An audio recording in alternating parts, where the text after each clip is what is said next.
হাইয়া আলাস সালাহ, ঘাড় ফিরিয়ে চলে যাচ্ছ, এই গর্বের দিন টিকে থাকবে তো?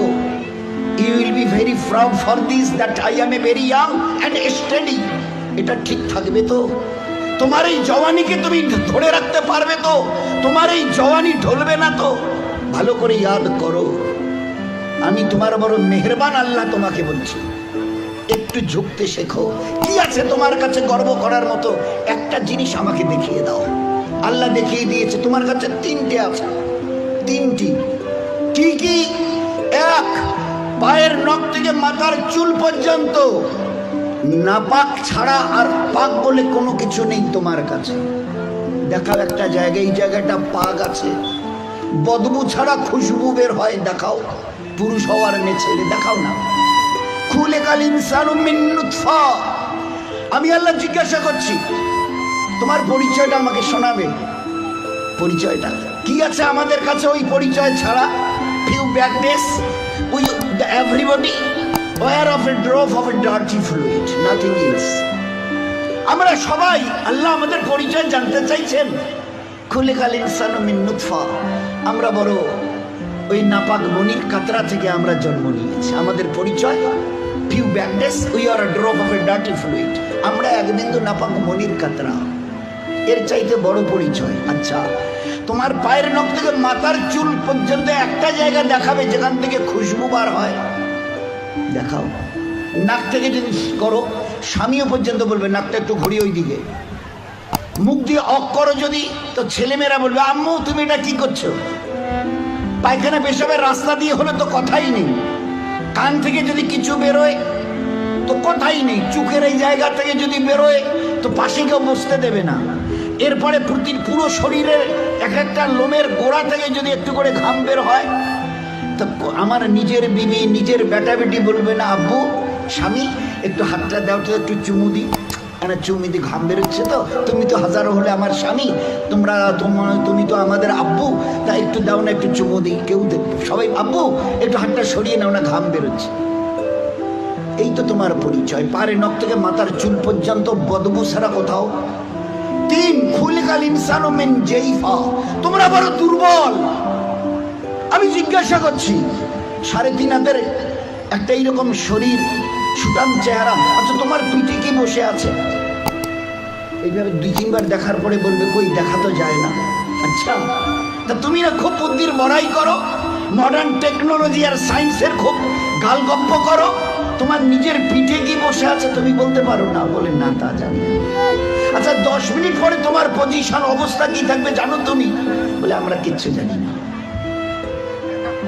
বাজারে যাবে বলে ব্যাগ নিয়ে মোটর সাইকেলের হুকে আটকে দিয়ে স্টার্ট করে, খালি বাজারে গিয়ে স্ট্যান্ড করে খালি পা দিয়ে স্ট্যান্ডটাকে খালি ঠিক করে দিয়েছে, পিছন থেকে একটা গাড়ি এসে ধাক্কা দিল আর সঙ্গে সঙ্গে ডেথ। লাশ নিয়ে বাড়ি চলে গেল। এসছিল বাজার করতে, বড় ঝোলা নিয়ে এসেছিল, বড় আশা করে মেহমান অপেক্ষা করছে বাড়িতে। বাজার থেকে ব্যাগে বাজার যায়নি, তার লাশ চলে গেছে বাড়িতে। খুলিকাল ইনসানু মিন জাইফা। 4, আল্লাহ জিজ্ঞাসা করছে আব্দুর রহমান বয়স কত? হ্যাঁ আল্লাহ 42 চলছে। বাকি কত? I know nothing about my age. Nurjahan তোমার বয়স কত চলছে? আল্লাহ 45 চলছে। আচ্ছা এরপরে আর বাকি কত? তা আল্লাহ আমি কেমন করে বলবো? বললেন না তোমার নিজের বয়স। তাহলে তা তো জানি না। এই তো তোমার অবস্থা, এই তো তোমার অবস্থা। তুমি এক বিন্দু নাপাক, তুমি বড় দুর্বল, তুমি বড় বদবুদার, আর তুমি তোমার নিজের 10 মিনিট পরের অবস্থা তাও তোমার জানা নেই। এরপরেও যে আল্লাহ তোমাকে তিলে তিলে তার দয়ায় এই সেকেল সুরত আর এইরকম হায়াত দিয়েছে, একবারও তার কথা ভাবো না। একবারও তার কথা ভাবো না যে কত দয়ায় তিনি তোমাকে প্রতিপালিত করেছেন।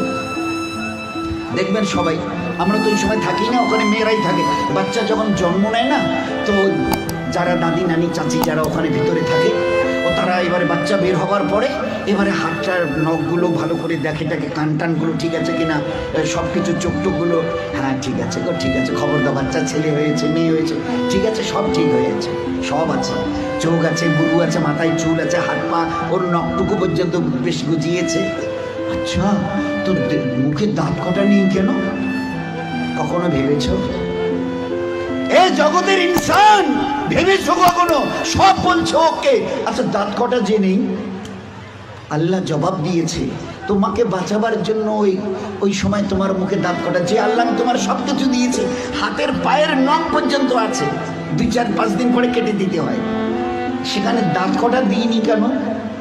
তোমাকে বাঁচাবার জন্য। আমাকে চেনো আমি কত বড় মেহেরবান তোমার জন্য। শুধু তোমাকে বাঁচানোর জন্য তোমার মায়ের পেট থেকে বেরিয়ে আসার সময় তোমার মুখে দাঁত কটা দেয়নি। যদি দাঁত কটা পেতে না, তো মায়ের সিনার ওই নরম গোশে স্তনে কামড় দিয়ে দিয়ে ক্ষতবিক্ষত ঘা করতে, 3-4 দিন ওইভাবে ঘা তাজা হওয়ার পরে মায়ের চোখের সামনে তুমি তরপাতে, জবাই করা মুরগিকে যেভাবে তরপাতে দেখো, ওইভাবে মায়ের সামনে তরপাতে, আর তরপাতে তরপাতে মরে যেতে তুমি। তোমার মা একটাবার মুখে তুলে তার নিজের সিনা তোমার মুখে লাগাতো না, এই জন্য তুমি কামড় দিয়ে ঘা করে দিয়েছো। আমি বাঁচাবার জন্য সবকিছু তোমার মায়ের পেটে বানিয়েছি, পুরো ফিগারের যা কিছু প্রয়োজন, each and everything has been given from myself, শুধুমাত্র except your teeth, তোমার দাঁত বাদ দিয়ে, যেখানে আমি তোমাকে আমার দয়ায় বাঁচাতে চাইছিলাম।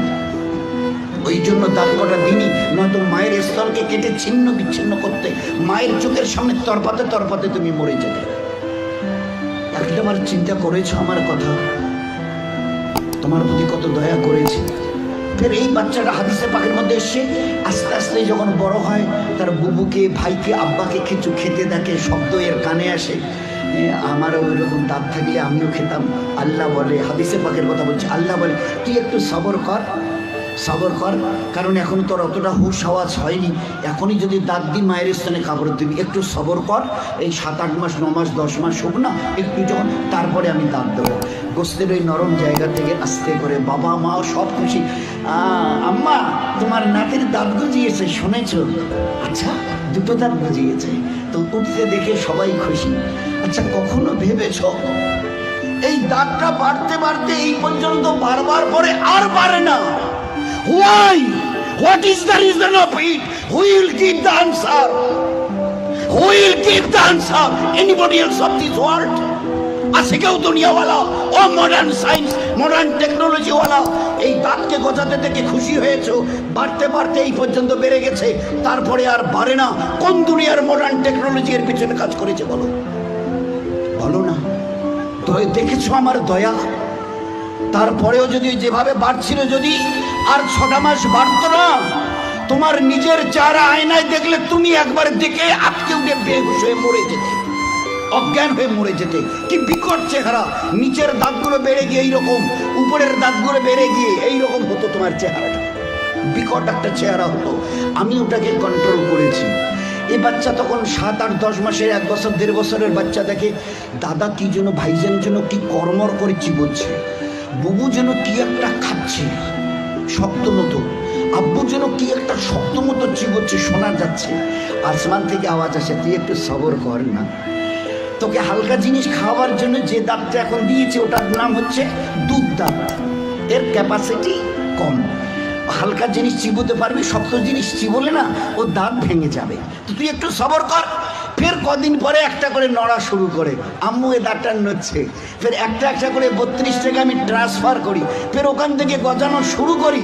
এইবারে তুমি নিজের দাঁত দিয়ে যত শক্ত হাড় হোক, পেয়ারা হোক, যা কিছু মন চায় খুব কর্মড়ি চিবিয়ে খাও, কোনো অসুবিধা হবে না।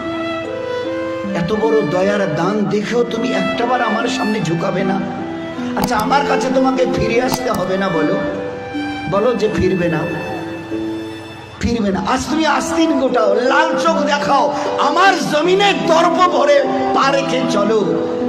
আচ্ছা, তোমার কি মনে হয় তুমি আমার সঙ্গে মোকাবেলায় আসবে? আসবে? তোমাকে সেজদা করতে না, না, ওসব আমাদের দ্বারা হবে না।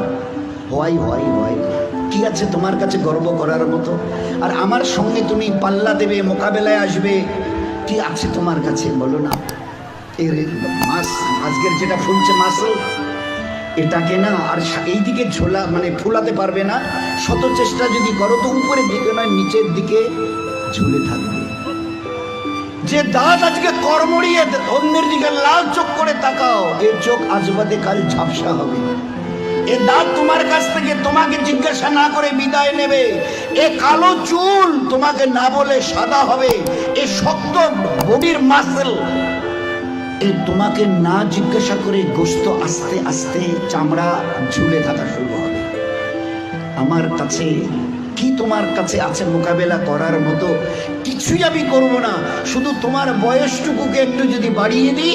ও আম্মেরহু নুনাক্কিসহু ফিল খালক, মায়ের পেট থেকে বের হয়ে যেভাবে মুখ থুবড়ে পড়েছিলে, নিজের পায়খানা নিজের হাতে ওইভাবে ছেনিয়ে নিজের মুখে দিয়েছিলে না, আমাকে তুমি কি দেখতে চাও?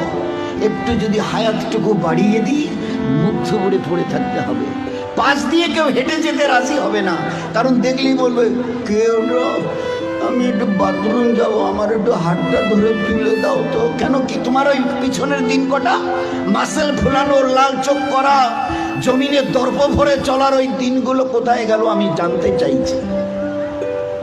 বলো না, আমি কিচ্ছু করবো না। একটা হাতি যদি এসে মশাকে বলে আরে তুই নাকি আমার সঙ্গে নাকি পাল্লা দিবি, তা আমি তো চিন্তা করে কুল পাচ্ছি না, তোকে যে মারবো কোথায় মারবো। আচ্ছা, একটা হাতি যদি মশাকে মারতে চায় কোথায় লাদ মারবে বলেন তো? তো আল্লাহ যদি আমাদের মতো 3 হাতের একটা কমজোর নাপাক ইনসানকে আল্লাহ যদি টোকা দিতে চায়, তো আল্লাহ কি জিজ্ঞেস তোর কোথায় টোকা দেবো বলতো? আমি আল্লাহ শত আসমান জমিনকে একদিন আমি আমার হাতের তালুতে নেব। লিল্লাহিল ওয়াহিদিল কাহার, শত আসমান ও জমিনকে আমি একদিন আমার হাতের তালু। তো আল্লাহ কত বড়! আর ওই আল্লাহর মোকাবেলায় যদি আমি আসি, তো আল্লাহ কি বলবে? ওই হাতির মতো মশাটাকে যদি বলে আরে তোরে আমি কোথায় ধরি আর কোথায় মারি বলতো? আর এই মশা যদি দ্বন্দ্বনায় হ্যাঁ হ্যাঁ আসেন না হোক, মোকাবেলা হয়ে যাবে।